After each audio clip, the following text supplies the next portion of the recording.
Você sabe me dizer por que a abertura de House of the Dragon usou a mesma música de Game of Thrones?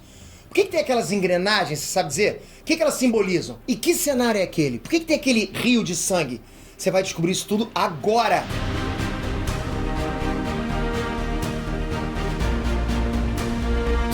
Inês Trunks, Peter aqui! Pô, aquela música arrepia, né?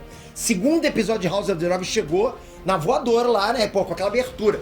Pegou todo mundo de surpresa, né? Não imaginei que teria aquela abertura maneira demais, né? Passa aquela sensação de Game of Thrones. Na boa, até agora eu não vi quem não gostou. Mas por mais empolgante, bem feita que essa abertura seja, tem uma enxurrada de detalhes, de significados que a gente tem que olhar com muita atenção para entender a história que essa abertura conta pra gente. Porque é uma história completa e tem coisa pra caramba, vai se preparando. Então vem comigo ficar por dentro dessa obra-prima. Mas antes, comenta aqui embaixo, tá curtindo? É o que você esperava? Você tá achando que a vibe de Game of Thrones tá voltando? Pode ficar como era antes? Comenta aqui embaixo que é importante. Vamos lá. Galera, pra gente falar dessa abertura de House of the Dragon, é impossível não partir pra abertura de Game of Thrones por motivos óbvios, né? As referências de uma abertura na outra, porra, vão muito além da música e daquelas engrenagens. Tipo, você pode achar que é só isso. A música e engrenagem não, mas é muito mais coisa. Se vocês se lembrarem bem, a abertura de Game of Thrones mudava detalhes a cada temporada, e até entre alguns episódios também, dependendo da necessidade. Quando algum personagem novo aparecia, o território dele era incluído na abertura. Você consegue lembrar isso? Você chegou a sacar esse detalhe? Ou então, quando algum personagem se movia para outro reino, esse reino também vinha na abertura. Eles iam incluindo na abertura conforme os episódios chegavam, né? E alguns outros territórios deixavam de aparecer se não tivesse ligações com ele durante a narrativa dentro da temporada. Vocês lembram disso tudo? Pois é, guarda essa informação, tá?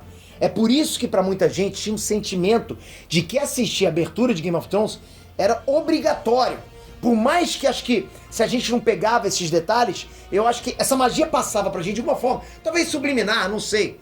Aí com isso em mente, vamos olhar com cuidado o que a gente tem na abertura de House of the Dragon. Pra começar, eu acho que não sou eu, mas muita gente também estava esperando uma trilha sonora própria pra essa série.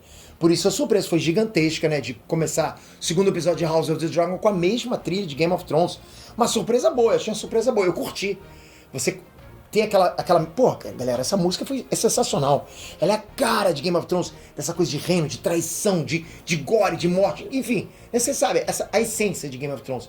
Mas é lógico que isso não foi à toa, tá? O motivo de repetir isso é simplesmente unir as histórias de Game of Thrones e House of the Dragon numa grande narrativa única. Então, mesmo que as histórias aconteçam em séculos diferentes, como está acontecendo, é para deixar claro que tudo faz parte de um negócio só. Ou seja, fixa isso na cabeça, né? Eu curti demais essa estratégia, né? Pra mim ela funcionou. Mas isso não é novidade, isso já aconteceu várias vezes antes. Os filmes aí de Star Wars, 007, Indiana Jones fazem isso há décadas. Outra coisa que a abertura de House of the Dragon replicou de Game of Thrones é a arte em 3D. Mas é claro que dessa vez com muito mais tecnologia. Lógico, o tempo passou, né? O conceito é o mesmo, isso que eu tô passando pra vocês. Mais tecnologia, mas o mesmo conceito. Tem lá como se fosse uma câmera aérea fazendo uma viagem por um território e as engrenagens se ativando, né? Bem parecido com o que foi em Game of Thrones. Não é idêntico, mas a função é ser muito parecido. Só que ao invés de um mapa de reinos, agora a abertura viaja para uma cidade de pedra acompanhando um rio de sangue. Só que um detalhe curioso é que esse fluxo de sangue vai criando um novo caminho dependendo de como a engrenagem gira. Pega essa informação aí, porque, como eu sempre digo, nada é à toa. Se liga nisso, vai definir alguma coisa. Parece óbvio, tá? Mas muita gente não se ligou que a cidade da abertura é inspirada naquela maquete de pedra que o rei Viserys passou anos montando. O modelo que o rei fez representa a cidade de origem dos Targaryen, que se chama Antiga Valíria. Então, recapitulando, a gente já sabe por que usaram a mesma trilha, o mesmo modelo em 3D das engrenagens e também qual o cenário é usado nessa abertura. Agora vamos para o mais complexo. Os símbolos nas engrenagens.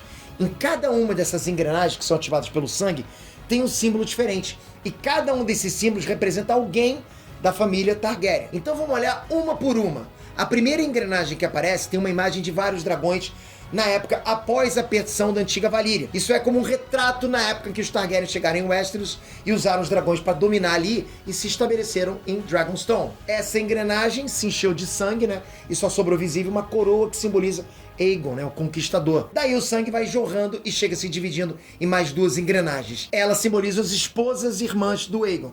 Visenya, que é a engrenagem da esquerda, e Rhaenys, que é a da direita. Mas aí um fato curioso, a câmara só segue o fluxo que vem da engrenagem que representa a Rhaenys, que depois dela vai chegar no rei Aenys. Seguindo na linhagem da família, o filho do Aenys era o rei de Jaehaerys, e a coroa dele aparece numa engrenagem que é unida pelo sangue a outra engrenagem que representa a irmã esposa dele, a rainha Alysanne. Nessa parte dá pra reparar que o sangue faz várias linhas, que representam os vários filhos que eles tiveram. Na linhagem dos Targaryen, dentre esses vários filhos, o Baelon e a Lysa também eram irmãos e se casaram e tiveram filhos, e é isso que o fluxo de sangue mostra. O sangue se divide em dois a partir deles, que obviamente vão ser os filhos Viserys e Daemon.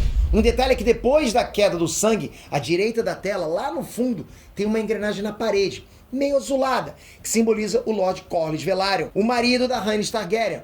Rhaenys é a rainha que nunca foi, prima do rei Viserys, ou seja, ela também é uma Targaryen. A engrenagem que simboliza ela, aparece com o sangue chegando nela mais longe, mais abaixo e à direita da tela. Daí o sangue segue mais intenso e chega na engrenagem que simboliza o rei Viserys. Galera, dá pra ver claramente que o símbolo da engrenagem do Viserys é a coroa dele. E à direita dele é a engrenagem que representa a esposa dele que morreu no primeiro episódio, a Aemma. Ah, e mais um detalhe, essa engrenagem do Viserys não se enche de sangue, né?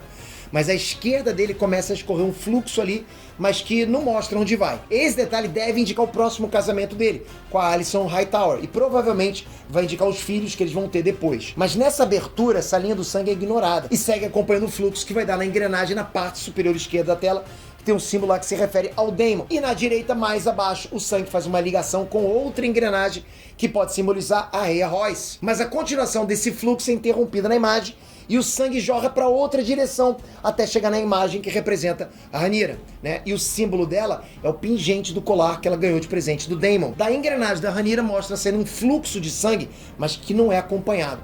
Daí a imagem passa por debaixo de um portal com a imagem de um dragão bem majestoso, né? E debaixo das asas dele, vários brasões menores, que é um símbolo claro da Casa do Dragão dominando todos os outros reinos de Westeros. Daí o fluxo de sangue está muito mais forte e vem uma imagem aérea de toda aquela maquete do rei Viserys com várias linhas de sangue. E daí aparece o brasão da Casa do Dragão iluminado, meio que incendiado por trás, e vários rios de sangue caindo nesse fogo. A mensagem final é clara, né, galera? Afinal de contas, essa história é baseada nos livros das Crônicas de Fogo e Sangue.